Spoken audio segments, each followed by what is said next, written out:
चलिए सभी तैयार हैं। चलिए, तो आज हम लोगों का चौथा दिन है। चौथा दिन में हम लोग आज जो है इतिहास में टॉपिक जो है हम लोगों का है अंग्रेज़ों के मैसूर से संबंध। यहाँ से टॉपिक का शुरुआत होगा। तो बताइएगा आप लोग, हैदर अली मैसूर का शासक कब बना था?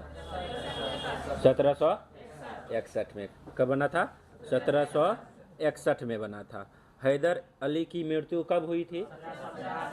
1782। कब हुआ था? 1782 में। किस आंग्ल मैसूर युद्ध में?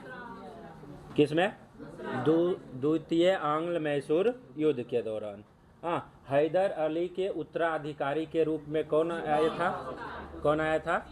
टीपू सुल्तान। कौन आया था? टीपू सुल्तान। टीपू सुल्तान की बात करिएगा तो उन्होंने अपना राजधानी कहाँ बनाया था? श्रीरंगपट्टनम। कहाँ बनाया था? श्रीरंगपट्टनम को। उसके बाद पहला मैसूर युद्ध कब हुआ था? 67 से 69। 1767 से 69। किस संधि के तहत ये समाप्त किया गया था? किस संधि के तहत? मद्रास की संधि के तहत। मद्रास की संधि कब हुआ था? 1769 ईस्वी में। कब हुआ था? 1769 ईस्वी में। आगे इसमें है,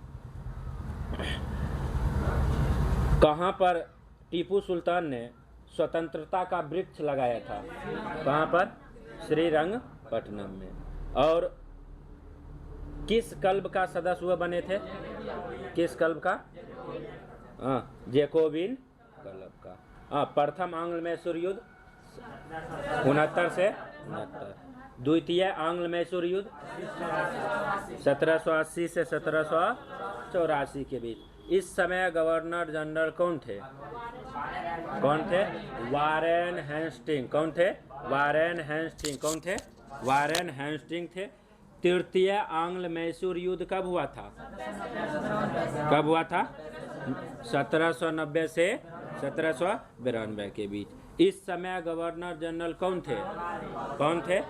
कार्नवालिस। कौन थे? कार्नवालिस। बात करिएगा, चतुर्थ आंग्ल मैसूर युद्ध कब हुआ था? 1799 ईस्वी में। उस समय गवर्नर जनरल कौन थे? Lord Wellesley. कौन थे?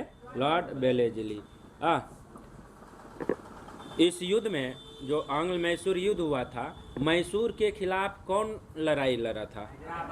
हैदराबाद के निजाम, मराठा और अंग्रेज की संयुक्त सेना ने युद्ध लड़ा था। यानी मैसूर के खिलाफ तीन थे, मराठा, हैदराबाद के निजाम और अंग्रेज की सेना, तीनों मिल करके मैसूर के खिलाफ युद्ध लड़ा।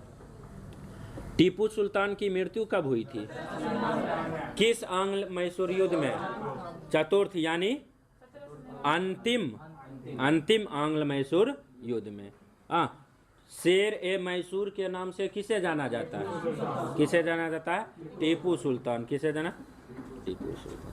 टीपू सुल्तान के राजसी झंडे पर किसका तस्वीर था? तस्वीर था? शेर का। किसका? शेर का। वांडीवास का युद्ध कब हुआ था? 1760 में। उस समय अंग्रेज के सेना का नेतृत्व कौन कर रहा था? Sir Eyre Coote. कौन कर रहा था? Sir Eyre Coote.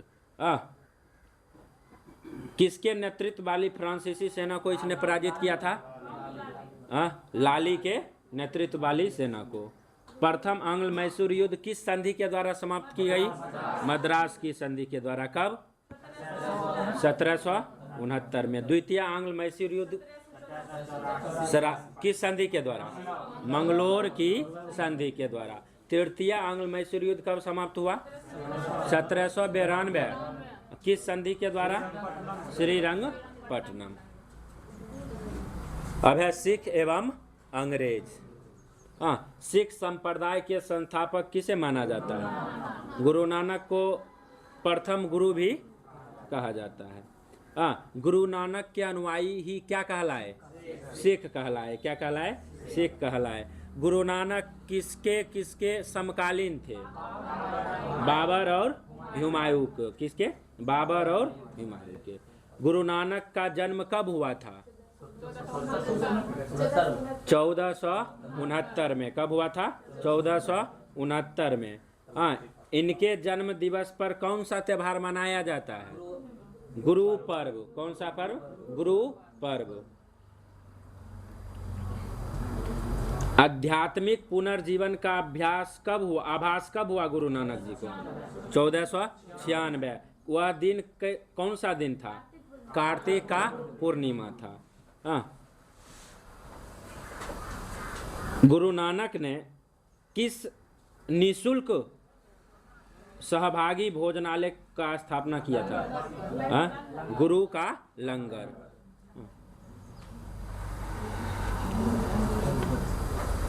धर्मशाला को क्या कहा जाता है? संगत। और लंगर को पंगत। क्या कहा जाता है? पंगत। जहाँ पर गुरु नानक अपने शिष्य से प्रतिदिन मिलते थे अनुयायी को, वह कौन सा स्थान था? संगत और पंगत। हाँ, जहाँ पर प्रतिदिन मिलते थे। गुरु नानक की मृत्यु कब हुई? 1539 में। कहाँ पर? करतारपुर। कहाँ पर? करतारपुर में। 39 इसमें।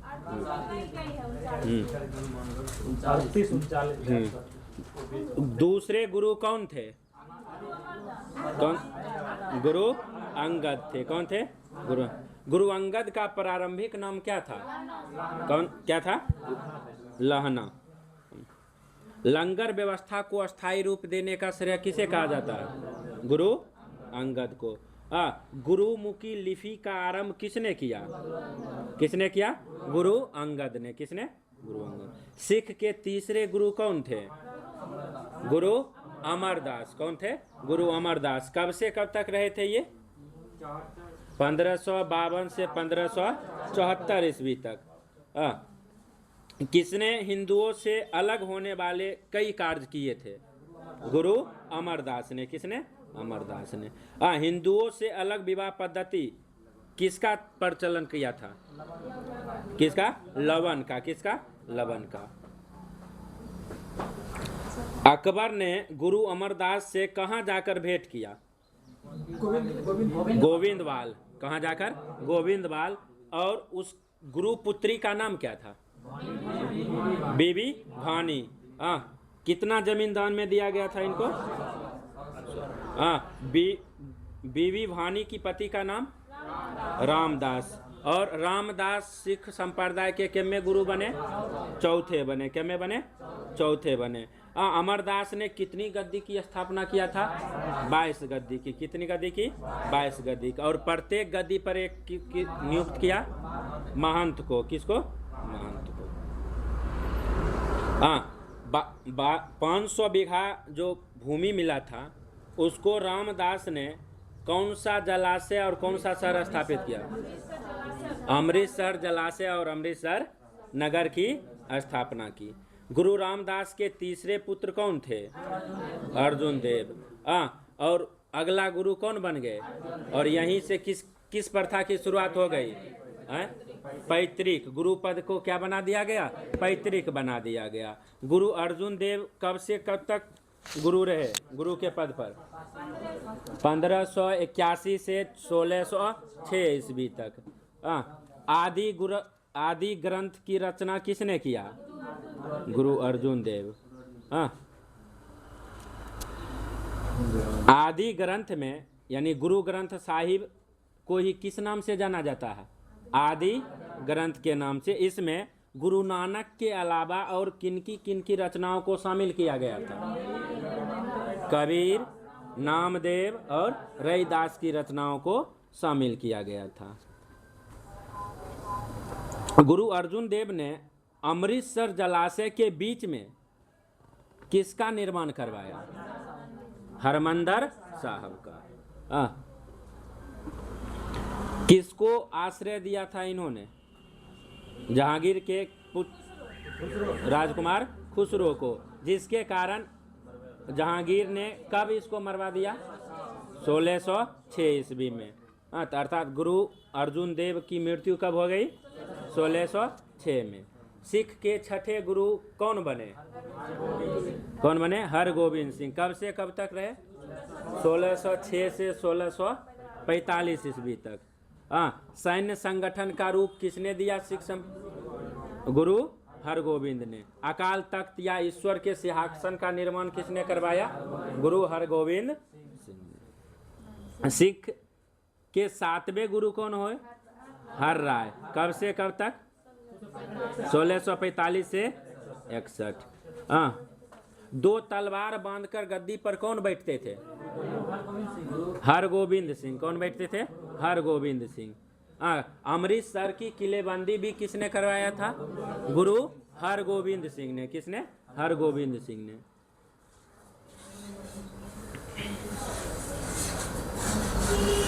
सिखों के 8वें गुरु कौन थे? हरि किशन। कौन थे? हरि किशन। हरि किशन की मृत्यु किससे हो गई? चेचक से। चेचक के। गुरु पद के बारे में हरकिशन ने किन्हें समझाया था जाकर? किनको? औरंगजेब को। सिख के 9वें गुरु कौन थे? तेग बहादुर। कब से कब तक? 1664 से 75 ईस्वी तक। इस्लाम स्वीकार नहीं करने पर औरंगजेब ने किनको मरवा दिया? कब मरवाया? 11 नवंबर 1675 को। सिख के 10वें गुरु कौन थे? और अंतिम गुरु? गुरु गोविंद सिंह। कब से कब तक ये गुरु के पद पर रहे? 1675 से 1708 तक। इनका जन्म कब हुआ था? 5 जनवरी 1666। कहाँ में? पटना में। किस दिन क्या था? जिस दिन ये गुरु पद को धारण किए थे। बैसाख के दिन। तारीख 29 मार्च 1676 को ये सिख के 10वें गुरु के रूप में क्या हो गए थे? घोषित हुए थे। गुरु गोविंद सिंह ने अपने को क्या घोषित किया था? सच्चा पादशाह। इन्होंने सिख के लिए कितने ककार अनिवार्य किए थे? कितने? 5। क्या था? प्रत्येक सिख को केश, कंघा, किरपान, कच्छा, करा रखने की अनुमति दी गई थी। और इन्होंने सभी को सिख संप्रदाय अपने नाम के अंतिम शब्द में क्या जोड़ने के लिए? सिंह जोड़ने के लिए कहा। गुरु गोविंद सिंह का निवास स्थान आनंदपुर साहिब था। क्या था? आनंदपुर। एवं कार्यस्थली क्या था? पाओता। गुरु गोविंद सिंह ने किस भाषा में जफरनामा लिखा था? किस भाषा में? फारसी भाषा में। इनके कितने पुत्र थे? 2 पुत्र। कौन कौन? फतेह सिंह और जोरावर सिंह। जिसको किसने दीवार में चिनवा दिया था? सरहिंद के मुगल फौजदार थे वजीर खान। खालसा पंथ की स्थापना किसने किया था? गुरु गोविंद सिंह ने। कब किए थे? 1699 में। पाहुली प्रणाली की शुरुआत भी किसने किया था? गुरु गोविंद सिंह ने।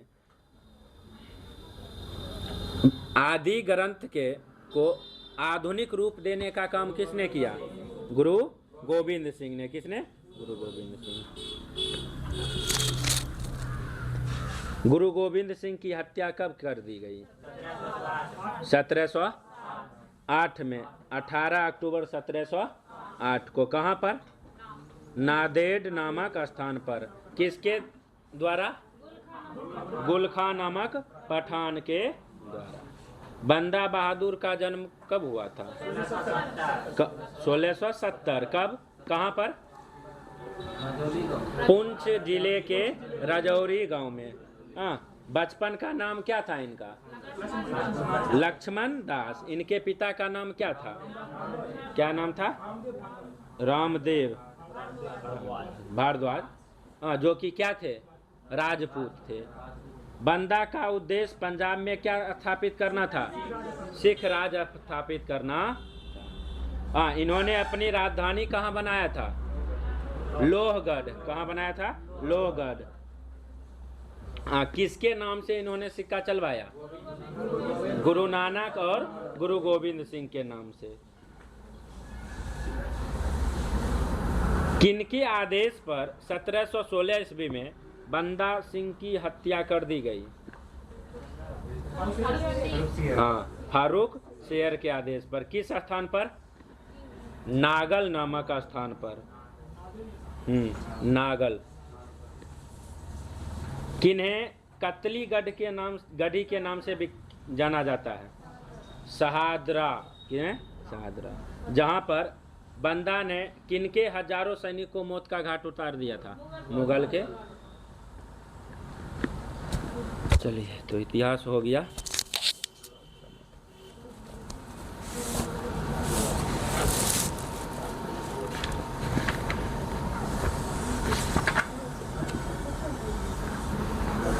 अब हम लोग भूगोल में आएंगे ना। चलिए, बोलिएगा, सौर मंडल का सबसे बड़ा ज्वालामुखी?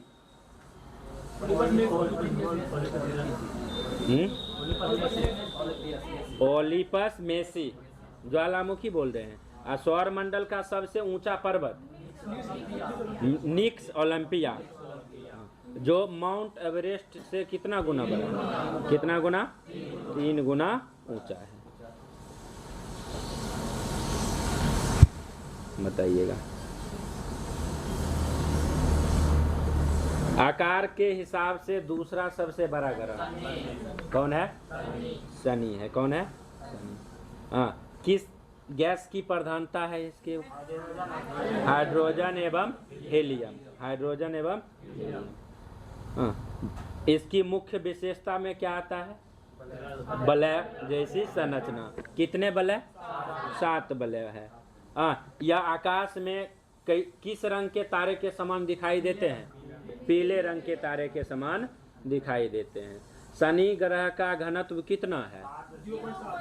0.7 ग्राम प्रति सेंटीमीटर क्यूब, जो जल से भी क्या है? कम है। इसी कारण से यह जल में तैरने लगेगा। शनि का सबसे बड़ा उपग्रह कौन है? टाइटन, जो सौरमंडल का कितना बड़ा उपग्रह है? दूसरा सबसे बड़ा है। यह आकार में, टाइटन आकार में किस ग्रह के बराबर है? बुध ग्रह के बराबर है। टाइटन की खोज किसने किया था? Christian Huygens. कब किया था? 1665 में। ये कहाँ के खगोल शास्त्री थे? डेनमार्क के। कहाँ के खगोल शास्त्री थे? डेनमार्क के खगोल शास्त्री। ऐसा कौन सा ग्रह है, उपग्रह, जिस पर स्वयं का सघन वायुमंडल है? टाइटन। ऐसा कौन सा शनि का उपग्रह है जो इनकी कक्षा में घूमने के विपरीत दिशा में घूमता है? फोबे। कौन है? फोबे। तीसरा सबसे बड़ा ग्रह अरुण। इसका तापमान लगभग कितना है? -215 डिग्री सेल्सियस। अरुण ग्रह का खोज किसने किया था? William Herschel. कब किया था? 1781 ईस्वी में। इसके चारों ओर कितने वलय हैं? 9, जिसमें 5 का नाम क्या क्या है? अल्फा, बीटा, गामा, डेल्टा और एप्सिलॉन। यह अपने अक्ष पर किस दिशा से किधर की ओर घूमते हैं? पूर्व से पश्चिम, वामवर्त या दक्षिणावर्त। जबकि अन्य ग्रह किधर की ओर घूमते हैं? पश्चिम से पूर्व। कौन सा वर्त? वामवर्त घूमते हैं। इसका मतलब ये हुआ कि यहाँ पर सूर्य उदय किस दिशा में होता होगा और सूर्य अस्त किस दिशा में होता होगा? लेटा हुआ ग्रह किसे कहा जाता है? किसे? अरुण को। सबसे बड़ा उपग्रह इसका कौन है? टाइटेनिया। क्या है? टाइटेनिया। वरुण ग्रह का खोज किसने किया था? जोहान गाले ने। किसने किया था? जोहान गाले ने। ये कहाँ के खगोल शास्त्री थे? जर्मन के खगोल शास्त्री थे। कब किए थे खोज? 1846 में। कब किए थे? 1846 में। नई खगोलीय व्यवस्था के अनुसार सूर्य से सबसे दूरस्थ ग्रह कौन है? कौन है? वरुण है। कौन है? वरुण। यहाँ पर किस गैस का बादल का छाया होता है? किस गैस का? मेथेन गैस का। इनके उपग्रह, प्रमुख उपग्रह कौन है? ट्राइटन। कौन है? ट्राइटन। कौन है? ट्राइटन। आकार के अनुसार पांचवा सबसे बड़ा ग्रह कौन है? पृथ्वी। कौन है? पृथ्वी। पृथ्वी अपने अक्ष से कक्षा तल पर कितने डिग्री पर झुके हुए हैं? लेकिन अगर इसी को ऐसे पूछे कि पृथ्वी का अक्ष पृथ्वी के कक्षा तल से कितना कोण बनाता है? 66.5 डिग्री। चलिए, मानचित्र एवं ग्लोब पर पाई जाने वाली प्रतिच्छेद रेखाओं को क्या कहा जाता है? भौगोलिक रेखा जाल। क्या कहा जाता है? भौगोलिक रेखा जाल। सौरमंडल का ऐसा एक ग्रह जिस पर जीवन का अस्तित्व है? पृथ्वी। क्या सबसे ज्यादा घनत्व किस ग्रह का? पृथ्वी का। कितना? 5.5। इसका एकमात्र उपग्रह कौन है? चंद्रमा। जिसका औसत व्यास कितना है? 12,742 किलोमीटर। इसकी गणना सबसे पहले किसने किया था? एरेटोस्थनीज ने। किसने किया था? एरेटोस्थनीज ने किया था। इसका विषुवतीय व्यास कितना है? 12,756 किलोमीटर। वहीं ध्रुवीय व्यास कितना है? 12,713.6 किलोमीटर। दोनों व्यासों के बीच का अंतर कितना है? कितना है? 43 किलोमीटर। इसकी औसत त्रिज्या कितनी होती है? 6371 किलोमीटर। कितना? 6371 किलोमीटर।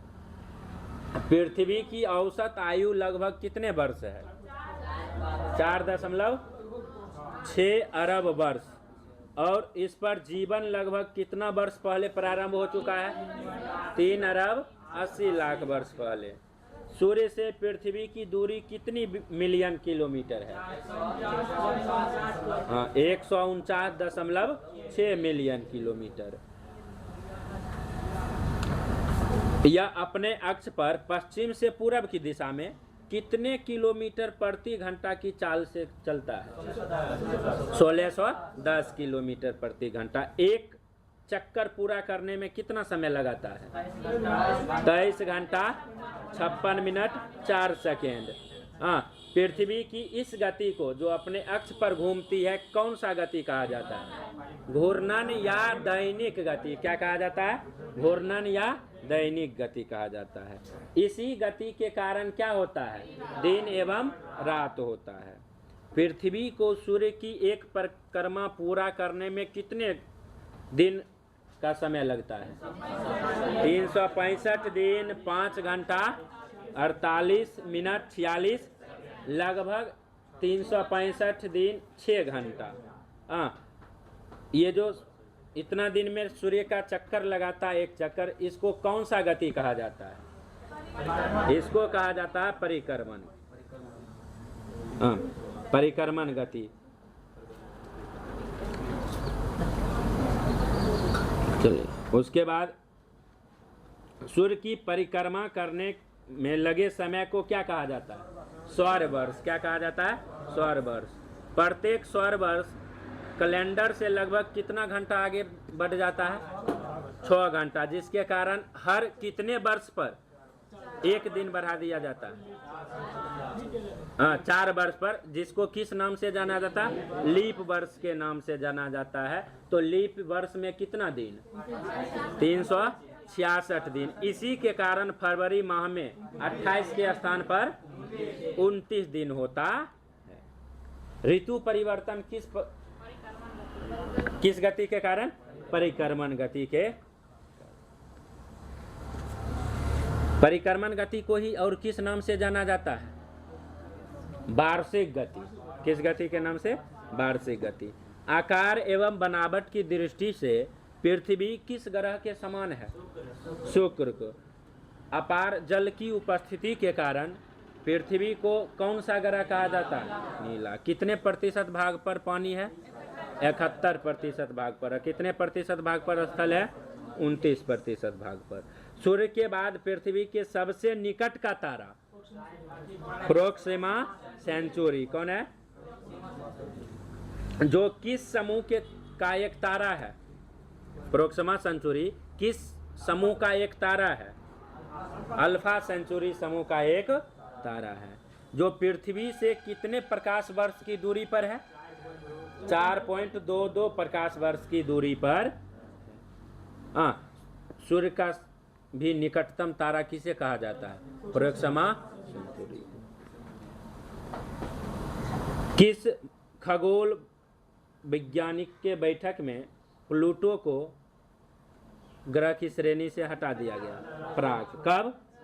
2006, 24 अगस्त 2006। इसको किस श्रेणी में रख दिया गया?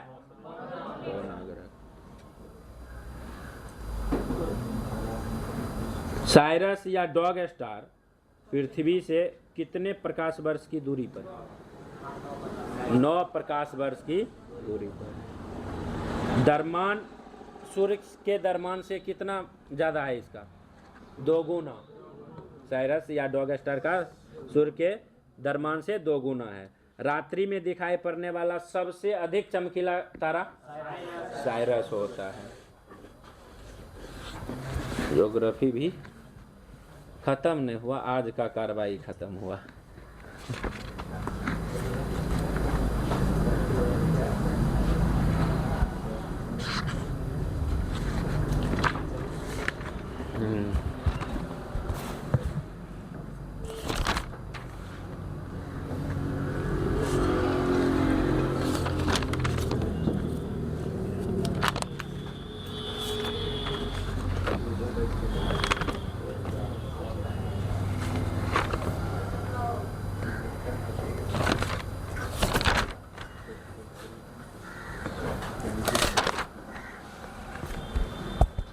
चलिए अब पॉलिटी हम लोग देखते हैं। है संविधान सभा की प्रमुख समिति और उनके अध्यक्ष। हम समिति का नाम बोलेंगे, आप लोग अध्यक्ष बोलिएगा। बताइए, प्रांतीय संविधान समिति के अध्यक्ष कौन थे? सरदार वल्लभ भाई पटेल। संघीय संविधान समिति जवाहरलाल नेहरू। प्रारूप समिति अंबेडकर जी। संघ शक्ति समिति जवाहरलाल नेहरू। संघ शक्ति समिति। संचालन समिति डॉक्टर राजेंद्र। मौलिक अधिकारों एवं अल्पसंख्यकों एवं जनजातियों तथा बहिष्कृत क्षेत्र के लिए सलाहकार समिति सरदार वल्लभ भाई पटेल। राष्ट्र ध्वज समिति या तदर्थ समिति राजेंद्र प्रसाद। नियम और प्रक्रिया समिति डॉक्टर राजेंद्र प्रसाद। मौलिक अधिकार उप समिति जेबी कृपलानी। अल्पसंख्यक उप समिति HC मुखर्जी। उसके बाद उत्तर पूर्व सीमांत जनजातीय क्षेत्र असम को छोड़कर तथा आंशिक रूप से छोड़े गए क्षेत्र के लिए उप समिति गोपीनाथ बारदोलोई।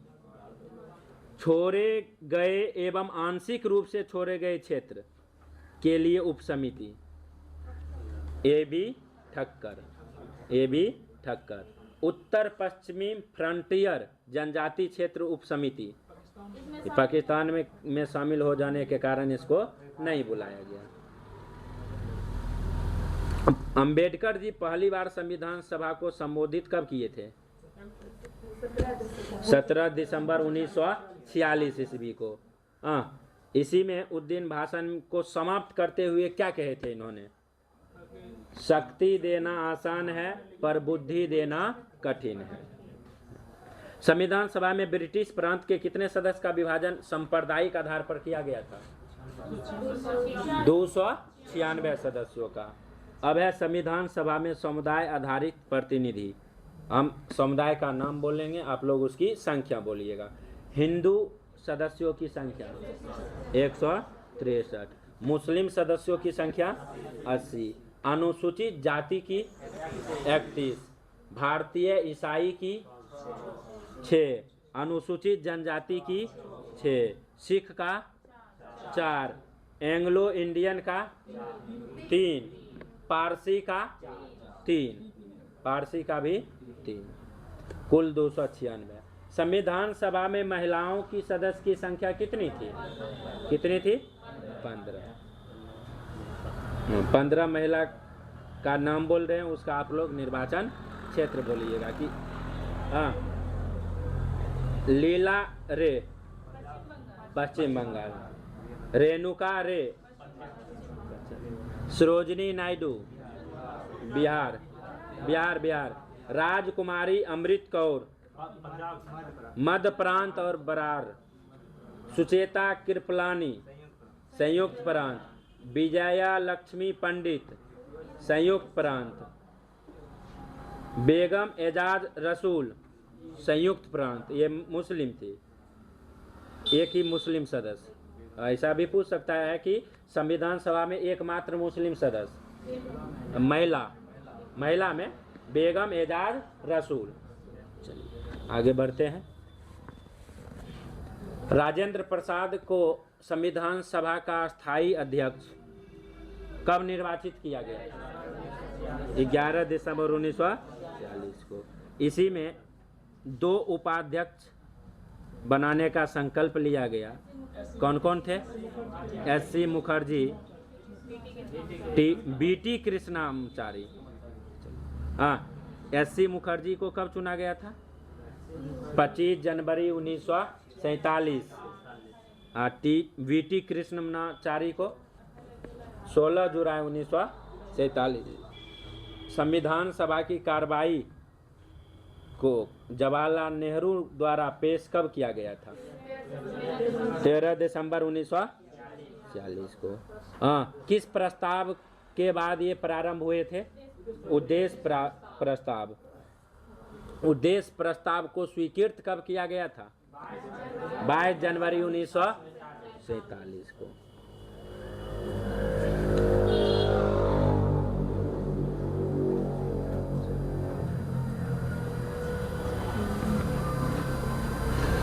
प्रारूप समिति का गठन कब किया गया था? 29 अगस्त 1900। जिसके अध्यक्ष किनको बनाया गया? इस प्रारूप समिति में कुल कितने सदस्य थे? 7। कितने? 7। एक अध्यक्ष कौन थे? अंबेडकर जी के अलावे 6 अन्य थे। उनका नाम ऐसा है: एन गोपाल स्वामी अयंगार, अल्लादी कृष्णा स्वामी अय्यर, कन्हैया लाल मानिक लाल मुंशी, सैयद मोहम्मद सादुल्ला, एन माधवराव जो बी.एल. मित्र के स्थान पर आए थे। 7वां है डी.पी. खेतान जो 1948 ईस्वी में इनकी मृत्यु के बाद कौन आए थे? टी.टी. कृष्णाचारी। अंबेडकर जी पहली बार निर्वाचन अंबेडकर जी का कहाँ से हुआ था? बंगाल से। देश के बंटवारे के बाद बम्बई से हुआ था। प्रारूप समिति ने अपना प्रारूप तैयार करने में कितना समय लिया? 6 महीना से भी कम। इसी दौरान कुल कितनी बार बैठक किया? 141 बार। कितनी बार? 141 बार।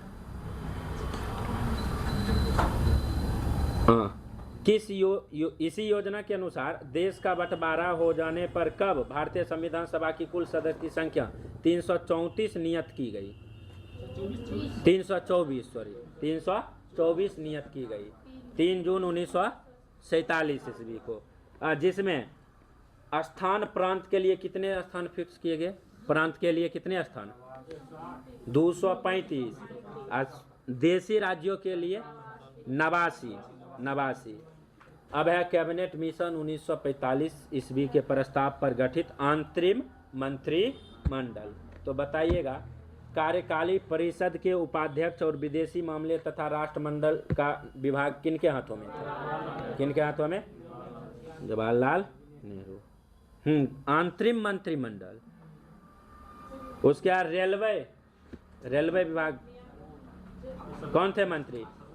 रेल मंत्री कौन थे? आसफ अली। कौन थे? आसफ अली। श्रम मंत्री कौन थे? उसके बाद खाद्य एवं कृषि मंत्री राजेंद्र प्रसाद। कार्य खान एवं बंदरगाह CH भाभा। शिक्षा C राजगोपालाचारी। उद्योग एवं आपूर्ति जॉन मथाई। रक्षा मंत्री बलदेव सिंह। गृह सूचना तथा प्रसारण मंत्री सरदार वल्लभ भाई पटेल। सरदार वल्लभ भाई पटेल। अब है मंत्रिमंडल में शामिल मुस्लिम लीग के सदस्य जो 26 अक्टूबर 1946 में थे। लियाकत अली कौन से मंत्री थे? वित्त मंत्री थे। कौन से? आई चुंदरीगर कौन से मंत्री थे? वाणिज्य मंत्री। कौन से मंत्री? संचार मंत्री कौन थे? अब्दुल रब नस्तर। विधि मंत्री जोगेंद्र नाथ मंडल। स्वास्थ्य मंत्री गजानतर अली खां। देश विभाजन के बाद संविधान सभा का पुनर्गठन कब किया गया? देश विभाजन के बाद संविधान सभा का पुनर्गठन कब किया गया? 31 अक्टूबर 1947 को। 31 अक्टूबर 1947 को संविधान सभा के कुल सदस्यों की संख्या कितनी थी? 299, जिसमें प्रांतीय सदस्य की संख्या 229। कितने? 229। रियासत के सदस्यों की संख्या 70 थी। कितने? 70 थी। प्रारूप समिति ने संविधान के प्रारूप पर विचार विमर्श करने के बाद कब संविधान सभा को अपनी रिपोर्ट पेश किया? क्वेश्चन है, प्रारूप समिति ने संविधान के प्रारूप पर विचार विमर्श करने के बाद किस तारीख को संविधान सभा को अपना रिपोर्ट पेश किया? 21 फरवरी 1948 को। 1948 को। चलिए, पॉलिटी का भी कार्रवाई आज समाप्त करते। अब हम लोग चलेंगे बायोलॉजी के तरफ।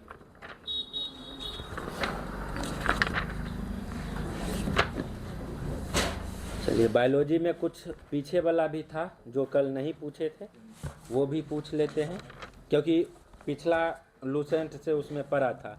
कहाँ से छोड़ दिए थे उसमें? हाँ, केंद्रक से, लवक से छोड़े थे। लवक से। लवक का खोज किसने किया था बताइएगा? हैकल ने। किसने किया था? हैकल ने। हाँ, लवक सिर्फ किस कोशिका में पाई जाती है? किस कोशिका में? पादप कोशिका में।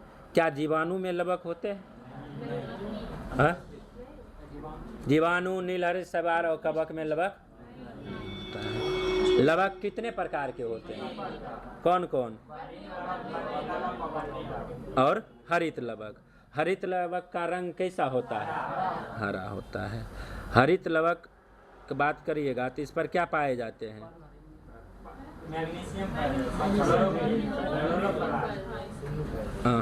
पादप का कोशिका का रसोई घर क्या कहा जाता है?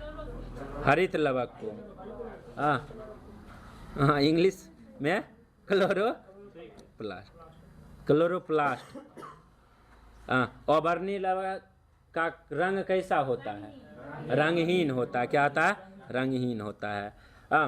टमाटर में क्या पाया जाए? टमाटर का रंग लाल, लाइकोपीन। गाजर में कैरोटीन। चुकंदर में बीटानीन। पुष्प फल बीटानीन है, नीम ने। पुष्प फल या फल भित्ति या बीज का रंगीन होना किस लवक के कारण? किस लवक के कारण? बर्नी लवक के कारण। सूर्य के प्रकाश से वंचित कौन रहता है? ऑबर्नी लवक। ऑबर्नी लवक पादप के किस भाग में पाया जाएगा? कहाँ? जड़ वाला भाग, भूमिगत तना में भी।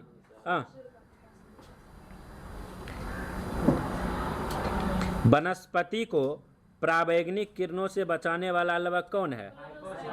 वर्णक कौन है? फाइकोसाइनिन। कौन है? फाइकोसाइनिन। रसधानी कोशिका के अंदर कैसी संरचना है, सजीव या निर्जीव? निर्जीव संरचना है। रसधानी जंतु कोशिका में किस आकार में होती है? छोटी आकार में, जबकि पादप कोशिका में बड़ी आकार में होता है। रसधानी का मुख्य काम क्या होता है? जल संतुलन या पानी का संतुलन करना। पादप के कितने प्रतिशत भाग जो है जल होता है? 90%। कितना प्रतिशत? 90% भाग। रिक्तिका के बाहरी आवरण को क्या कहा जाता है? क्या कहा जाता है? टोनोप्लास्ट कहा जाता है। संकुचनशील रसधानी अमीबा में किस कार्य के लिए उपयोग किए जाते हैं? उत्सर्जन के लिए। किसके लिए? उत्सर्जन के लिए। अब आइए, केंद्रक का खोज किसने किया था? किसने किया था? रॉबर्ट ब्राउन ने। किसने किया था? रॉबर्ट ब्राउन ने। कोशिका का प्रबंधक किसे कहा जाता है? किसे कहा जाता है? केंद्रक को कहा जाता है। जंतु कोशिका का सबसे बड़ा कोशिकांग कौन है? केंद्रक है। कौन है? केंद्रक है। केंद्रक द्रव में जो धागे नुमा संरचना पाया जाता है जिसे क्या कहा जाता है? क्या? क्रोमेटिन। क्या कहा जाता है? क्रोमेटिन। केंद्रक में प्रोटीन कितने प्रतिशत होते हैं? 85%। आरएनए कितने प्रतिशत? 10%। और डीएनए 5% होते हैं। क्रोमेटिन का नामकरण किसने किया था? फ्लेमिंग ने। किसने किया था? फ्लेमिंग ने। क्रोमेटिन का निर्माण किससे होता है? हिस्टोन प्रोटीन और डीएनए से। किसे? हिस्टोन प्रोटीन और डीएनए से। गुणसूत्र में जेली के समान गाढ़ा द्रव होता है जिसे क्या कहा जाता है? गाढ़ा द्रव यानी गुणसूत्र के अंदर जेली के समान एक द्रवनुमा संरचना होता है जिसे क्या कहा जाता है? मैट्रिक्स। क्या कहा जाता है? मैट्रिक्स कहा जाता है।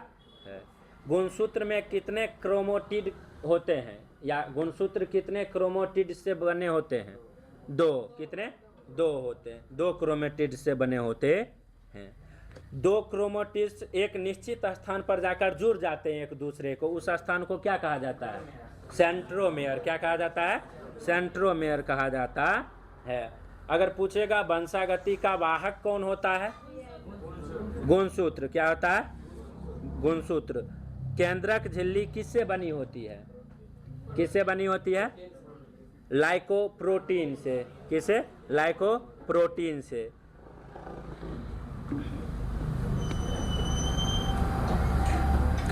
डीएनए में के क्षार में कौन कौन रहते हैं? 4 गो रहता है ना बेस।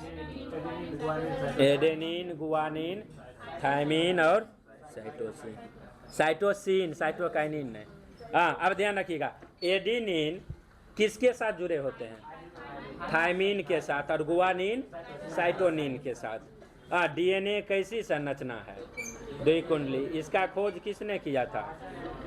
वाटसन एंड क्रिक ने। जिसके लिए उन्हें कब नोबेल पुरस्कार दिया गया था? इस खोज के लिए 1962 ईस्वी में। उसका डीएनए का 2 कार्य बोलिए। अनुवांशिक के संचालन, प्रोटीन संश्लेषण का नियंत्रण करना। मानव में कितने जोड़े गुणसूत्र पाए जाते हैं? 23 जोड़े। संख्या पूछ दे तो 46। चिंपैंजी में 24। बंदर में 21। प्रयोगशाला में सर्वप्रथम डीएनए संश्लेषण का काम किस वैज्ञानिक ने किया था? किसने? हरगोविंद खुराना ने। किसने? हरगोविंद। प्रोटीन संश्लेषण का नियंत्रण कौन करता है? डीएनए। कौन करता है? डीएनए करता है। अभी तुरंत। उसके बाद आरएनए का निर्माण किससे होता है? डीएनए के ही संश्लेषण से आरएनए बनता है।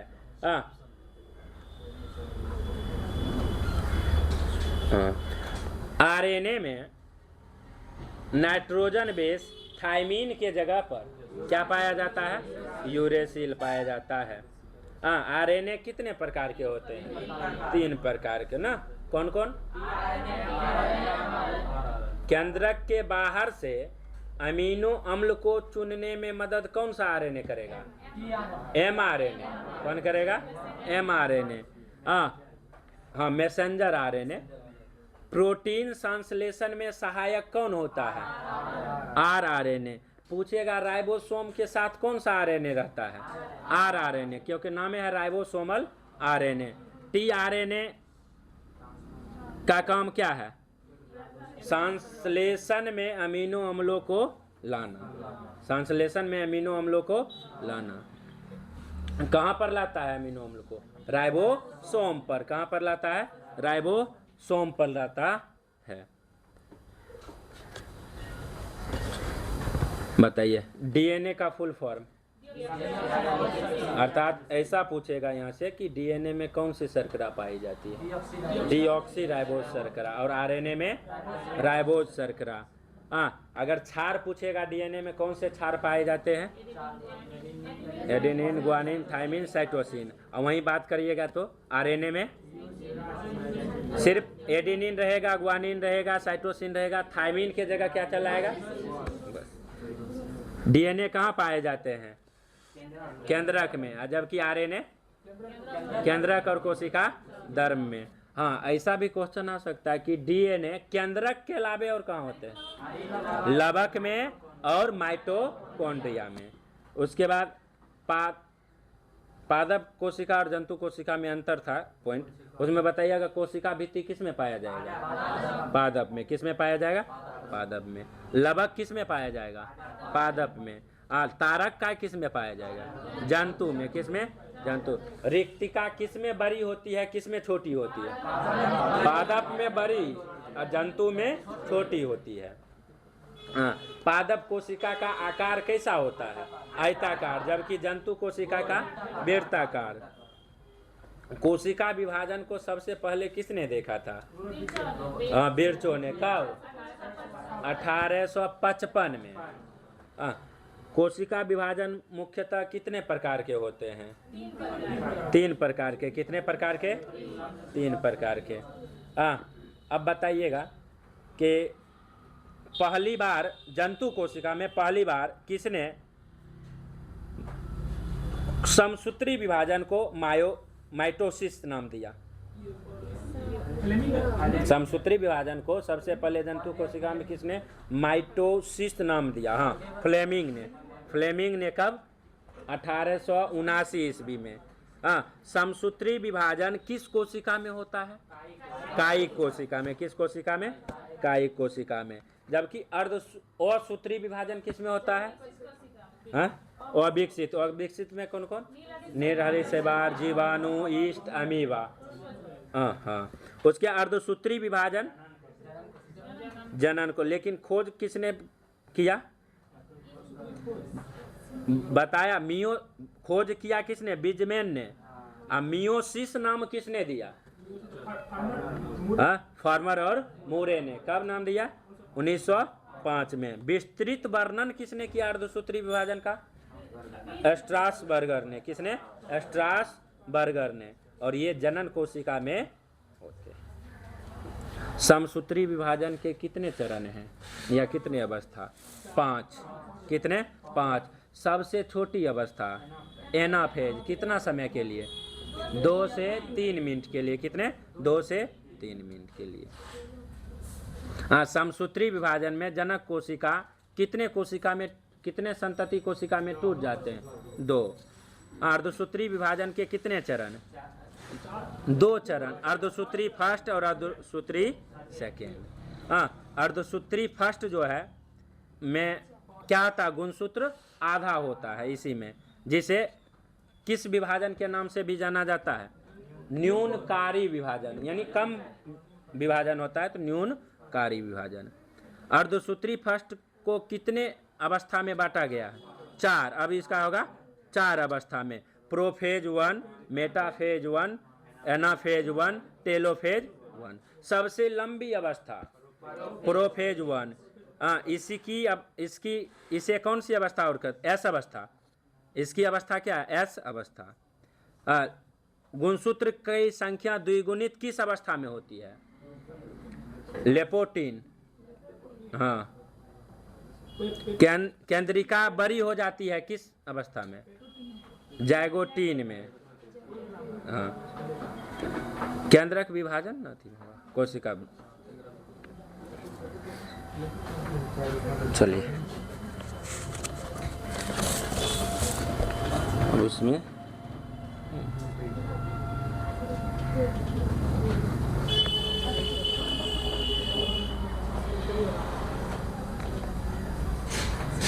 ठीक।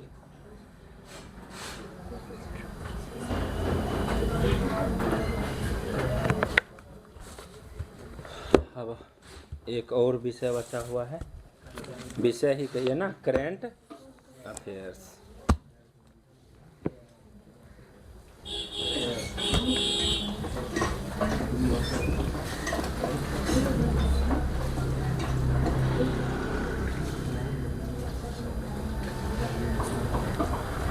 सब और बढ़िया से याद करिए, 15 दिन में फिर इंडिविजुअल पूछेंगे नाम लेकर के। हाँ, पर्सनली नाम लेकर के पूछा जाएगा कि फलाने बताइए इस क्वेश्चन का आंसर क्या होगा। अभी सिर्फ रमा रहे हैं हाँ जीडी में।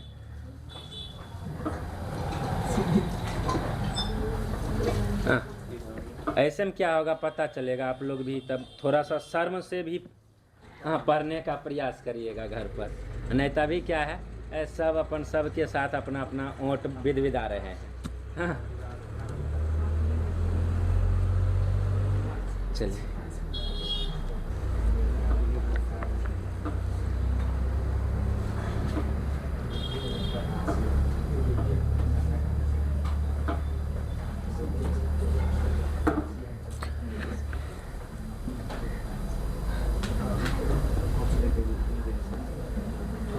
चलिए बताइएगा, बिहार के किस स्थान पर टाइगर रिजर्व स्थापना को सैद्धांतिक मंजूरी मिल गई है?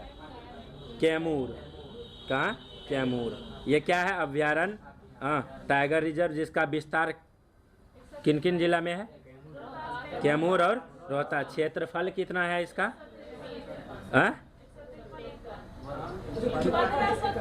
1504 किलोमीटर स्क्वायर, वर्ग किलोमीटर कह सकते हैं, 1504 किलोमीटर स्क्वायर।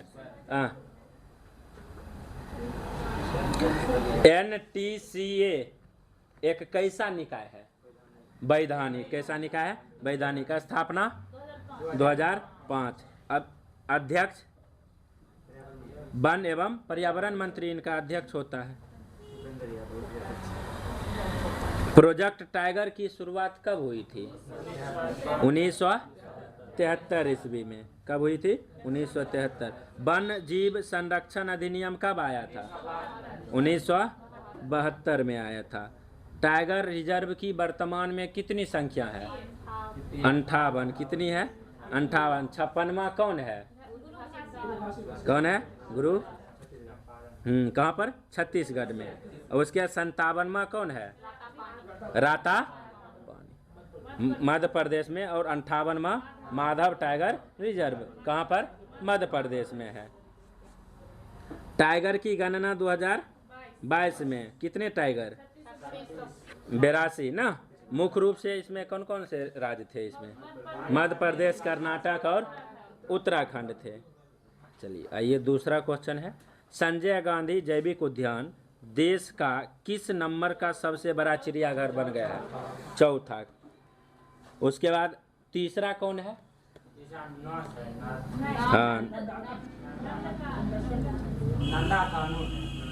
कानन, नंदल कानन, भुवनेश्वर में। कहाँ पर है? दूसरा कौन है? इंदिरा गांधी। कहाँ पर है? विशाखापट्टनम में। वहीं बात करिएगा, पहला कौन है? Arignar zoological park. कहाँ पर है? चेन्नई में। कहाँ है? चेन्नई में। बात करिएगा, संजय गांधी जैविक उद्यान कहाँ पर है? पटना में है। स्थापना कब हुआ था? 1973 में। कितना क्षेत्रफल है? 153 एकड़, किलोमीटर नहीं, एकड़। मुख्य रूप से किसका प्रजनन केंद्र है ये? गेंडा का। गेंडा का प्रजनन। बिहार का पूछेगा एकमात्र चिड़ियाघर? संजय गांधी जैविक उद्यान पटना। चलिए आगे चलते हैं। हाल ही में कौन सा देश यूरोजोन का 21वां सदस्य बना? चलिए कौन होगा? बुल्गारिया। क्या गो देश है टोटल? इसमें टोटल देश 27 ना। हाँ, उसके बाद मॉस्ट्रियस संधि कब हुई थी? इसी के आधार पर इसका निर्माण हुआ था। यूरो जारी किया गया था 1999 में। हाँ, 20वां कौन सा देश था? क्रोएशिया ना, 2023 में बना था। बुल्गारिया 23 में, क्रोएशिया पूछ रहे हैं 23 में। हाँ। भारत का कौन सा राज्य अपना 8वां राज्य वेतन आयोग गठित करने वाला पहला राज्य बना है? असम। योजना अरुणोदय 3.0 असम में ही है। बहुत सारा है। सीएम फ्लाइट योजना, निजुत मोइना योजना, श्रद्धांजलि योजना, सीएम महिला उद्यमी योजना, ये सभी असम में है। बहु विवाह प्रतिनिषेध कब अधिनियम? 2025। 8वां वेतन राज्य आयोग का अध्यक्ष कौन था? अध्यक्ष सुभाष दास। 8वां राज्य वेतन का आयोग का असम का सुभाष दास। अब ये क्या थे? पूर्व मुख्य सचिव थे। किस सार्वजनिक क्षेत्र को दूरसंचार कंपनी ने जनवरी 2026 में भारत में राष्ट्रव्यापी वॉइस ओवर वाईफाई सेवा शुरू की है? राष्ट्रव्यापी वॉइस ओवर वाईफाई सेवाएं सबसे पहले क्या है? राष्ट्रव्यापी निशुल्क सेवा है। निशुल्क सेवा है, जिसके कारण क्या आएगा? ट्रैफिक में कमी आएगी, नेटवर्क ट्रैफिक में। बाकी बात ये सब तो अच्छी से। हाल ही में आयोजित कौन सा उत्सव या त्यौहार मणिपुर से संबंधित नहीं है? चलिए, मणिपुर की राजधानी। जातीय हिंसा किन किन दो जाति के बीच में हो रहा है वहाँ? मैतई और कुकी। भारत का पहला सरकारी अस्पताल आधारित एआई क्लिनिक कहाँ स्थापित किया गया? ग्रेट नोएडा। किसके सहयोग से? आईआईटी कानपुर के सहयोग से। सिद्ध फॉर ग्लोबल हेल्थ विषय पर 9वें सिद्ध दिवस समारोह कब आयोजित की गई? कहाँ आयोजित की गई? चेन्नई में। कहाँ आयोजित की गई? चेन्नई। आयुर्वेद दिवस 23 सितंबर कहाँ पर? पणजी।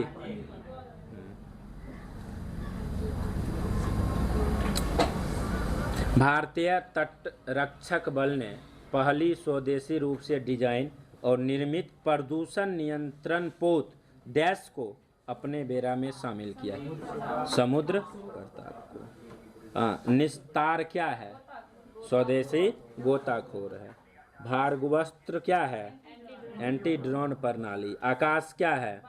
वायु रक्षा प्रणाली। समुद्र प्रताप का उद्घाटन किसने किया? राजनाथ सिंह।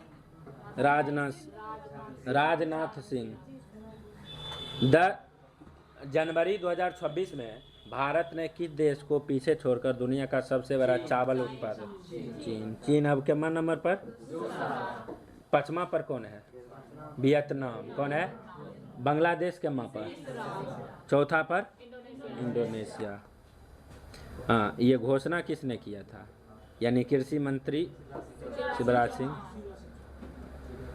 देश में 1 पर भारत, 2 पर चीन, और राज्य में बात करिएगा भारत में पश्चिम बंगाल 1 नंबर पर, 2 नंबर पर यूपी, 3 नंबर पर पंजाब। चावल अनुसंधान केंद्र कहाँ है? कटक। कहाँ? उड़ीसा में। धान का कटोरा छत्तीसगढ़। चलिए, इसमें भी थैंक यू है। तो इस तरह से आज का कार्रवाई यहीं पे क्या करेंगे? समाप्त करेंगे। बाकी होमवर्क टेलीग्राम पर मिल जाएगा। ऑनलाइन वाले भी टेलीग्राम से जुड़ जाइएगा आप लोग। हाँ, शिक्षण वाटिका क्लब है, उससे आप लोग जुड़िएगा। डेली वहाँ पर होमवर्क मिल जाता है आपको। बेहतरीन अगर तैयारी करना है तो क्लब को तेज़ी से ज्वाइन करिए और अपने मित्र एवं मैत्री को शेयर करिए।